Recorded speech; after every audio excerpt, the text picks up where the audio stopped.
Thank you. Okay. Well, it looks like you guys won.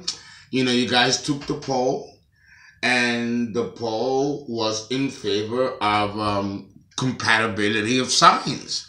So that gets to win. So okay, so congratulations. You guys get to get another 12 series, right? We will finish 2 series.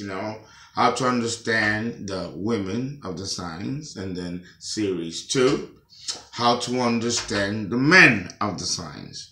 So now we're going into the 3rd series, and this series, excuse me, I have a little tummy yummy. This series represents compatibility of signs. But before I begin, I have to discuss with you a couple of rules when it comes to sign compatibility. It will help if you have a pen and a pencil. Okay? Okay, yes, they like to say they like being in the video. We have to take some notes. I always have my notes. Take notes, because you're gonna need to have this before you understand how to do track compatibility. And I want you to also learn that in track compatibility or sign compatibility, you just don't go like Aries with Taurus, Taurus with Gemini, a Cancer with Aries. We could do it like that, but it'll be a little bit confusing, and I don't think that you'll understand how to use the information. So when I talk about track compatibility, I want you to understand a certain amount of information. Okay? Because, like I said, this could be the first rule to know, is that no one man is the same. Now, you're talking to an astrologer. Fernando, why is it that no man can be the same? Well, very easy. You have how many days are in August? Okay, 31 days.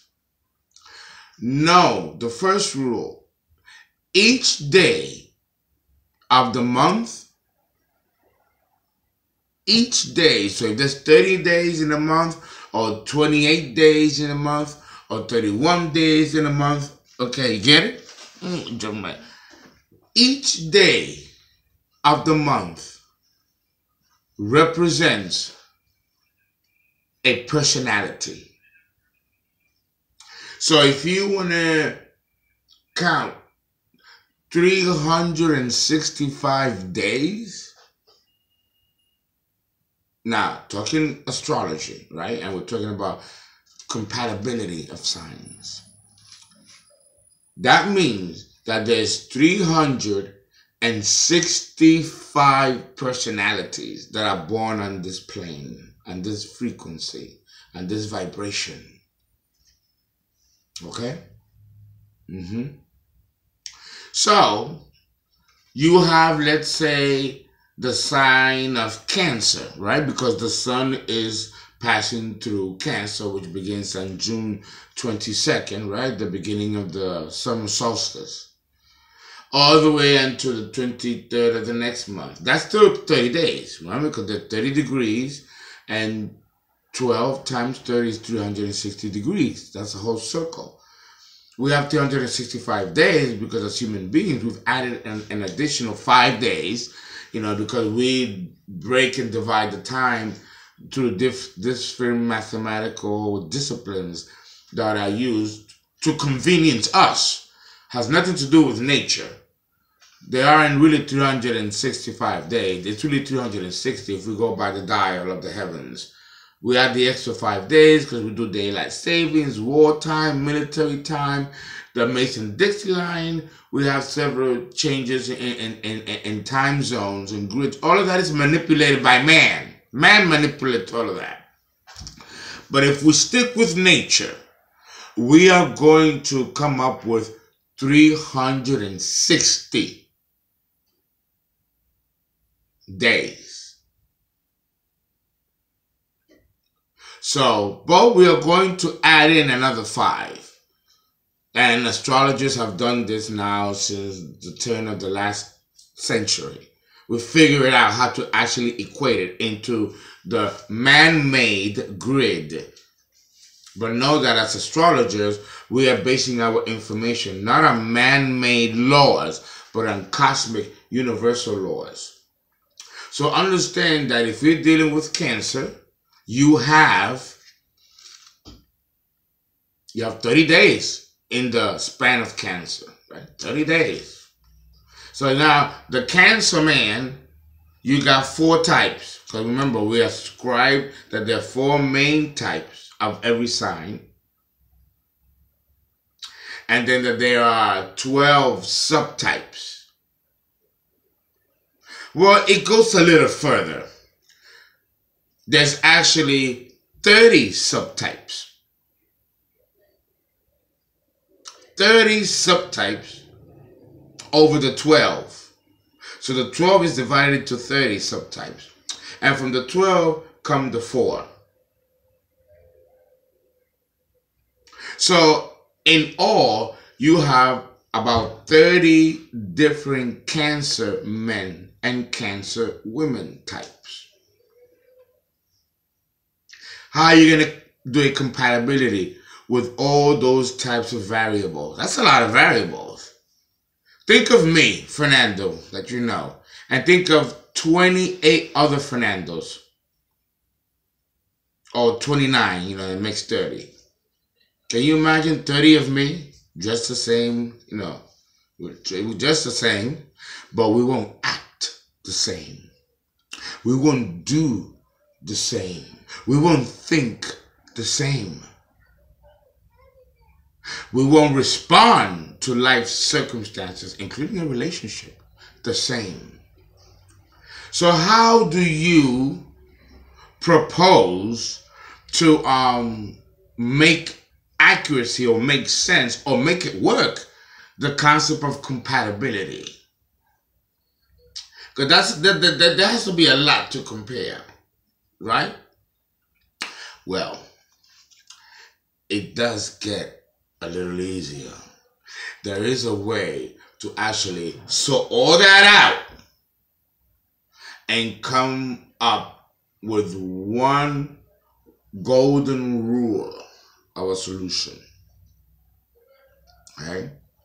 No, like I said in the first rule, every man is different, and the reason why he's different is because there's 30 subtypes of that same man, depending on the day that he was born.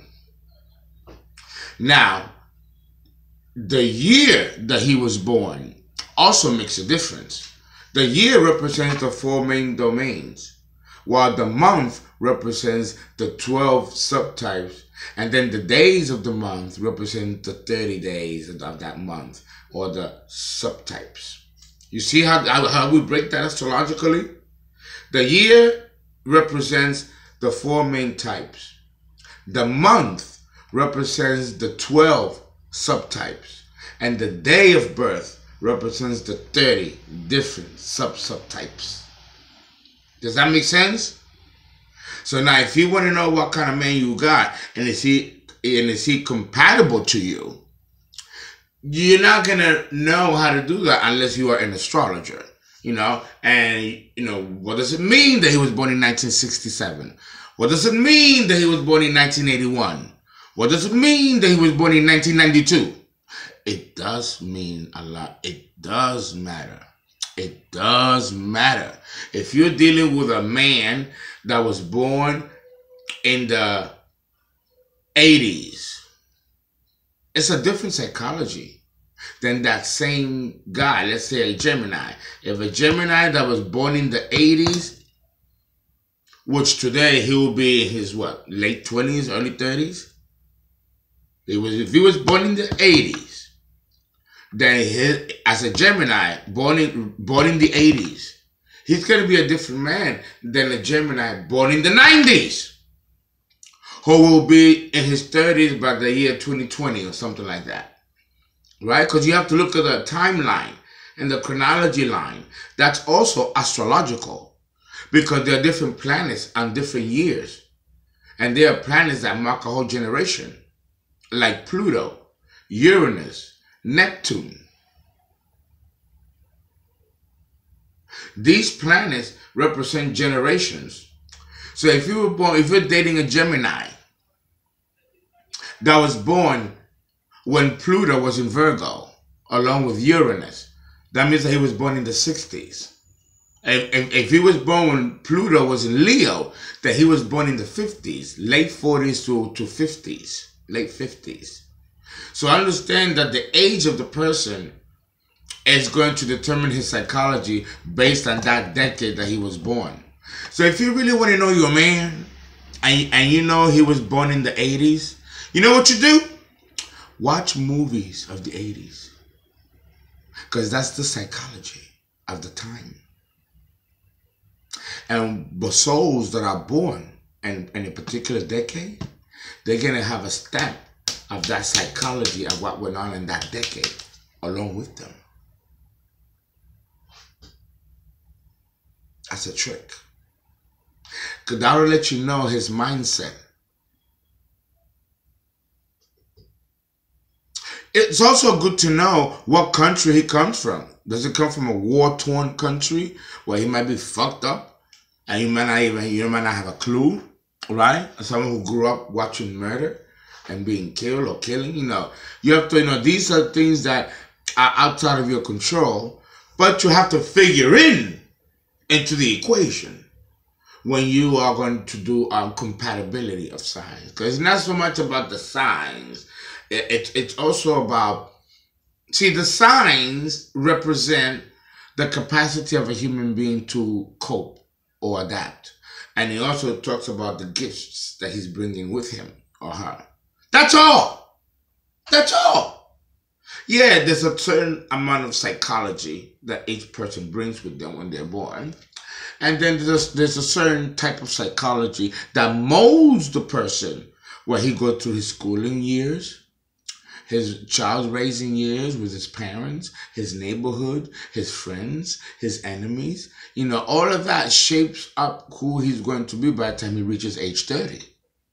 So the environment is going to play a major role in his molding of that personality type based on what occurred in that decade, right? Because that's what those are different values. The values of the 80s are different values from the 90s, right? So you have to be able to have almost like a little global, universal understanding of the decade in which your man is from. That he grew up, his formative years. That's really important. And you don't have to ask him questions either. That way he's not onto you, that you're trying to figure him out. You just what I do? I watch Turner movie classics. If you got cable or Spectrum now, I watch a lot of old movies from the 50s. I love to watch movies from the 60s. I was born in the 60s, in 1967. And do you know that all of the major witch movies and cartoons occurred in the 60s? When Pluto entered Virgo, the sign of the witchcraft, along with Gemini. Hello? This was unheard of in the 60s. You could get killed for that. Yet, there were pioneers that did this then. And I was born in that decade. And here I am. Full manifesto. I look from the heavens, say, I want to be born on that decade. Because I want to teach this to these knuckleheads that don't know who they are or what they're about. Let me teach them what they're about. Let me do it through palm readings or astrology or tarot reading. Let me teach humanity who they really are. Come on, let's go. And now I'm going to be 50 in a few days, and love it and never turn back. Okay? The 70s, Night fever, night fever. The 70s was there was a lot going on. There was a lot of serial killers too, a lot of serial murders. There was a lot of trends happening in the fashion world. You know, Andy Warhol, David Bowie. You know, then came the 80s. That was another vibration. There was a lot of money too. The country was extremely wealthy then. There was money for everybody. Even the poor had money.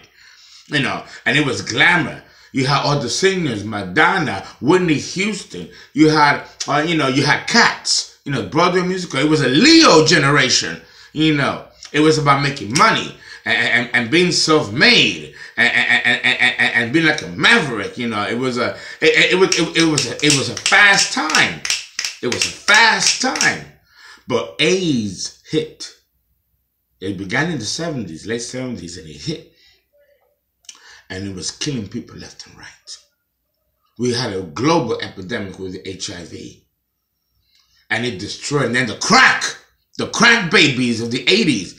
Now, a lot of people went to crack and cocaine. It was horrible. It was destroying society. What happens when you have too much money, you have too much excess, and what that does to you when you're growing up, what it does to you mentally.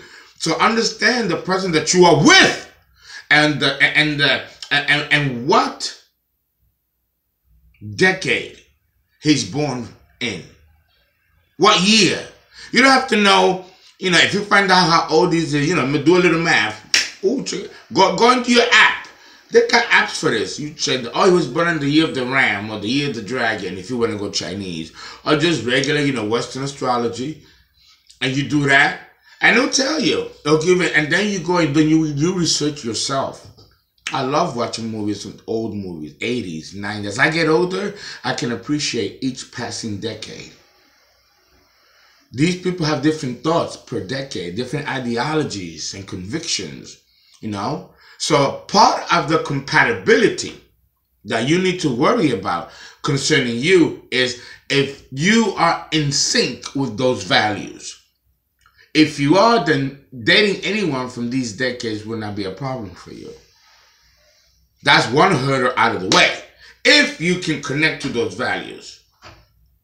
If you don't still throw away the baby with the bathwater. But now you're going to have to put a little bit more effort to trying to find out who this person is, whom has hold your interest, even though you might not care much about what made him be who he is today. Because there has to be a connection of values for you to care about that person beyond the physical, you see? And that's why young people dating older people never works. Well, I mean, if it's a man with a young woman, that young woman is going to want, you know, better meat or younger meat. Or, you know, she's a young woman, a woman who's supposed to be tasting many kinds of buds, right? If I'm 50, I've already had my girls of that age. When I was that age and at this age. So men kind of never really lose that privilege. We can date younger women or older women. But then the young girls can always date older men. Not so much because of any physicality. I mean, it may be there for a minute. But it's really about the money and the security. But know that that woman, young woman's taste in men or even in sexuality will transform as she gets older, because everything doesn't stay stagnant. Everything transforms, including sex. So that then becomes a barrier. Now you have to look at something else to find interest outside of the bedroom. And that's where those values come into play. So if the person is not connected to that man's values that shaped him be who he is, it's not likely that that person is going to stay with that person and invest in staying with that person. And that makes sense. Right? That makes sense. So understand that when you're dealing with compatibility of signs, you have to put a lot more into the equation just than the signs in which we are born. Because the signs in which we are born, yes, it does define our psychology to a degree. But then you have the psychology that molds you when you're young and you're being influenced by parents, teachers, friends, enemies, neighbors, culture, country, race, and all that in between. And then add on top of that the 30 subtype, 12 subtype, 4 domain types, which I broke down to you when it comes to birthday, month, year, and the day. Okay, we finish our first part of our chart compatibility.